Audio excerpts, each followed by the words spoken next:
So coming to the nutrition, you have to wait to feed the child because the child's condition would be critical, and in that stage you can start oral feeds. TPN is started usually. നമ്മൾ നേരത്തെ പറഞ്ഞു CVP line insert ചെയ്ത് TPN start ചെയ്യുന്നു. And wait till the child passes the first stool, which is known as starvation stool. So orally ഒന്നും എടുക്കാതെ pass ചെയ്യുന്ന first stool ആയതുകൊണ്ടാണ് ഇതിനെ സ്റ്റാർവേഷൻ സ്റ്റൂൾസ് എന്ന് പറയുന്നത്. Then once the starvation stool is passed and the baby's condition is gradually improved, you can try slow advances on feeds. പതിയെ പതിയെ oral feeds നമ്മൾക്ക് കൊടുത്തു തുടങ്ങാനായിട്ട് പറ്റും. Initially we go for drip feeding with slow advancement of 1 to 2 ml per day or less. So ആദ്യമേ നമ്മൾ start ചെയ്യുക എന്താ നമ്മളുടെ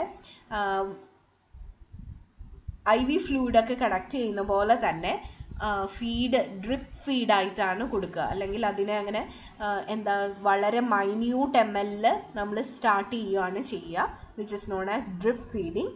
അവിടെ 1 to 2 ml per day ആയിട്ടാണ് നമ്മൾ സ്റ്റാർട്ട് ചെയ്യുക. ഒന്ന് ആലോചിച്ചൊക്കെ എത്രയും കുറവാണ്. 1 to 2 ml per ഡേയിലാണ് നമ്മൾ ഈ ഒരു ഇനീഷ്യൽ ഫീഡിങ് സ്റ്റാർട്ട് ചെയ്യുക. ഡ്രിപ്പ് ഫീഡായിട്ടാണ് സ്റ്റാർട്ട് ചെയ്യുക. ഡ്രിപ്പ് ഫീഡ് എന്ന് പറയുമ്പോൾ നമ്മൾ ഇൻഫ്യൂഷൻ പമ്പിൽ ഈ ഒരു ഫീഡ് കണക്ട് ചെയ്ത് കുട്ടിയുടെ വായിലേക്ക് പതിയെ വെച്ച് കൊടുത്തിട്ട് ഈ ഒരു 1 to 2 ml per day എന്ന കണക്കിലാണ് ആദ്യമേ ഫീഡ് സ്റ്റാർട്ട് ചെയ്യുക. So drip feeding is started with slow advancements of 1 to 2 ml per day. So പതിയാണ് അതിൻ്റെ ആ ഒരു ഇൻക്രിമെൻറ്റ് നമ്മൾ ചെയ്യുക, which is usually started as 1 to 2 ml per day. Human milk or colostrum, if available, is used. If not available, a pre-digested or elemental formula is advisable. So ഇവർക്ക് നമ്മൾ കൊടുക്കുമ്പോൾ drip feeding start ചെയ്യുമ്പോൾ ഒന്നെങ്കിൽ human മിൽക്കാണ് start ചെയ്യുക, അല്ലെങ്കിൽ colostrum, അമ്മയുടെ ആദ്യത്തെ ഫീഡായ colostrum start ചെയ്യാം. ഇത് രണ്ടും അവൈലബിൾ ആണെങ്കിൽ this is the best. If it is not available you have to go for a special feed, അതായത് പ്രീ ഡൈജസ്റ്റഡ് അല്ലെങ്കിൽ എലമെൻ്റൽ ഫോർമുല ആണ് നമ്മൾ സ്റ്റാർട്ട് ചെയ്യുക. സോ ഈ കുട്ടികൾക്ക് സാധാരണ ഫോർമുല ഫീഡ് കൊടുക്കാൻ പറ്റില്ല. പ്രീ ഡൈജസ്റ്റഡ് ഫോർമുല ഫീഡ് അല്ലെങ്കിൽ എലമെൻ്റൽ ഫോർമുല ഫീഡ് അല്ലെങ്കിൽ human milk or colostrum. So this is what you start in the nutrition for this babies.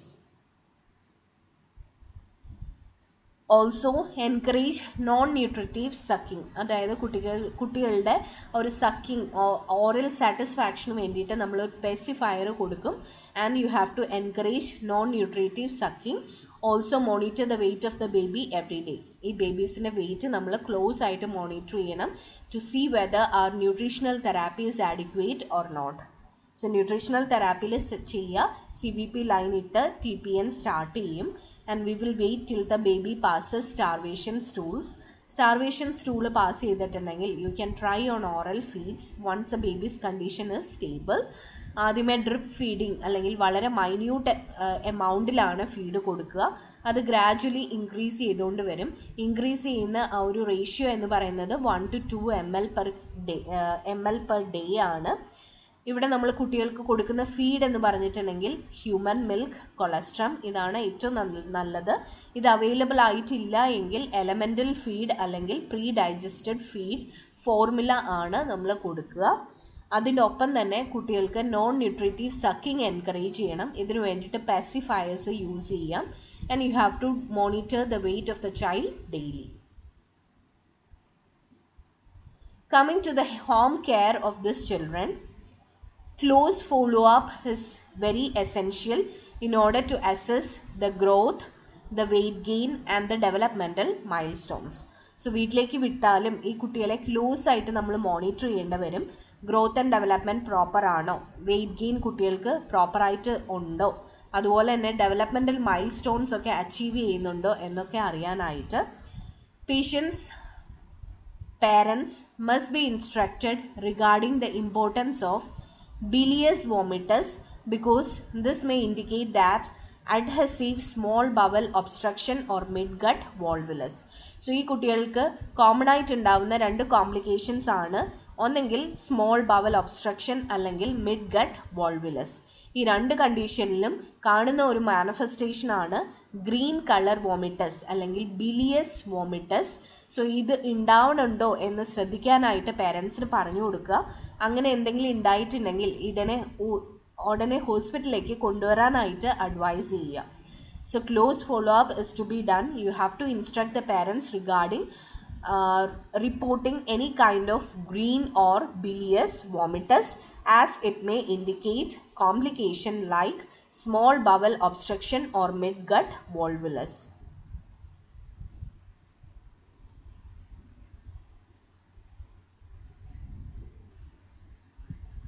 So coming to the activities that a child can perform at home. ഇവിടെ കുട്ടികൾക്ക് whenever a giant omphalocele is replaced അല്ലെങ്കിൽ repaired, there can be high chances of trauma. ഇവർ വീണിട്ടൊക്കെ ഉണ്ടെങ്കിൽ there can be high chances of injuries. അതുകൊണ്ട് തന്നെ contact sports avoid ചെയ്യണം. അതായത് football, cricket ഇതുപോലത്തെ കോണ്ടാക്ട് സ്പോർട്സ് ഒന്നും ഈ കുട്ടികൾക്ക് പറ്റിയ ഗെയിംസ് അല്ല. ഇത് അവോയ്ഡ് ചെയ്യാനായിട്ട് പേരൻസിൻ്റെ അടുത്ത് പറയാം. So the liver of a child with repaired giant omphalocele is usually located in the epigastrium, where it is more vulnerable to trauma, and therefore contact sports is to be avoided. So ഇതിൻ്റെ സൈഡിലൊന്ന് എഴുതിയിടുക, why is contact sports avoided in children with a repaired omphalocele. ഇതിൻ്റെ കാരണം liver ഇരിക്കുന്നത് normally നമ്മളുടെ ഇരിക്കേണ്ട പൊസിഷനിലല്ല, മറിച്ച് എപ്പിഗാസ്ട്രിയത്തിൻ്റെ അടുത്തായിട്ടാണ് ലിവർ ഇരിക്കുക.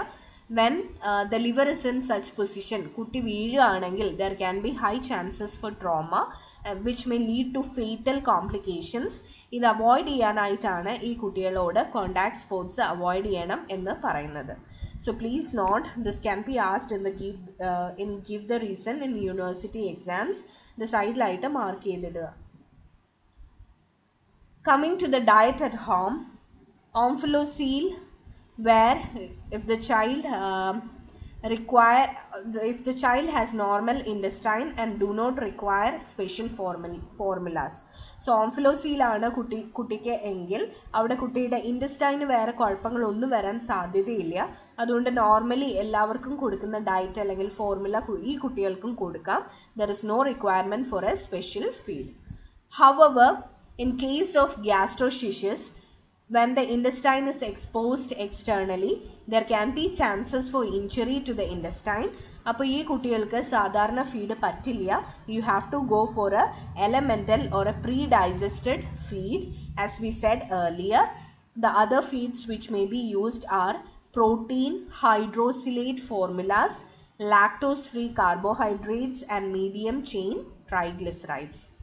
സോ ഓംഫലോസീൽ ആണെങ്കിൽ സാധാരണ എല്ലാ കുട്ടികൾക്കും കൊടുക്കുന്ന ഫോർമുല ഫീഡ് നമ്മൾക്ക് കൊടുക്കാം. ഗ്യാസ്ട്രോഷിസിസ് ആണെങ്കിൽ since the intestine is exposed there can be injury to the intestine. അപ്പോൾ നമ്മൾ സാധാരണ ഫീഡ് ഈ കുട്ടികൾക്ക് കൊടുത്തിട്ടുണ്ടെങ്കിൽ അവർ ടോളറേറ്റ് ചെയ്യില്ല. Here you have to go for special feeds.